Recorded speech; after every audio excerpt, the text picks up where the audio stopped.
بسم اللہ الرحمن الرحیم۔ کہتے ہیں کسی ملک میں ایک بہت ہی انصاف پسند اور مہربان بادشاہ رہا کرتا تھا۔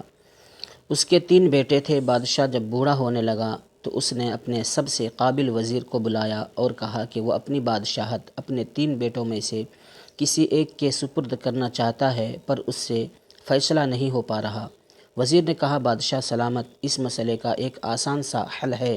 یہ سن کر بادشاہ بہت خوش ہوا اور ہمہ گوش ہو گیا۔ وزیر نے صلاح دی کہ گندم کی ایک ایک بوری تینوں بیٹوں کو دے دیں اور ان سے کہہ دیں کہ آپ لمبے سفر پر جا رہے ہیں اور 3 سال بعد واپس آئیں گے۔ جب تک امانت سمجھ کر گندم کی حفاظت کریں، واپسی پر آپ خود جان جائیں گے کہ کون سا شہزادہ تاج و تخت کے قابل ہے۔ بادشاہ کو اپنے وزیر کی تجویز بہت اچھی لگی اور اس نے ویسا ہی کیا جیسا اس نے کہا تھا۔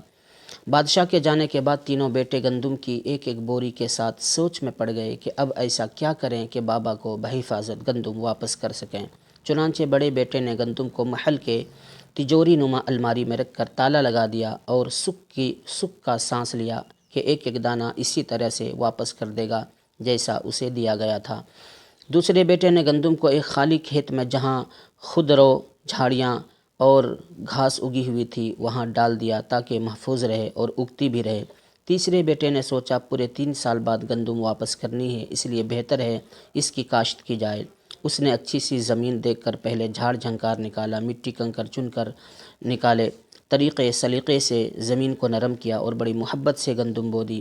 دن رات سوچتا بابا جب آئیں گے تو لہلہاتی کھلکھلاتی جھومتی ہوئی گندم کے خوشوں سے مل کر کتنا خوش ہو جائیں گے۔ 3 برس گزر گئے، بادشاہ سفر سے لوٹ آیا۔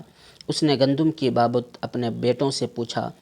بڑے بیٹے نے بڑے فخر سے تجوری نما الماری کا تالا کھولا اور شرمندہ ہو گیا۔ پوری گندم سڑ کر کالی مٹی ہو چکی تھی۔ بادشاہ کو بہت رنج ہوا اور دوسرے بیٹے کی طرف متوجہ ہوا۔ وہ اسے اس کھیت کی طرف لے چلا جہاں اس نے گندم ڈالی تھی۔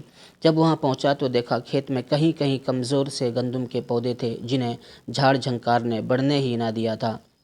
وہ شرمندگی سے اپنے بابا کو دیکھ رہا تھا کہ گندم کا ایک دانہ بھی واپس نہ لوٹا سکا۔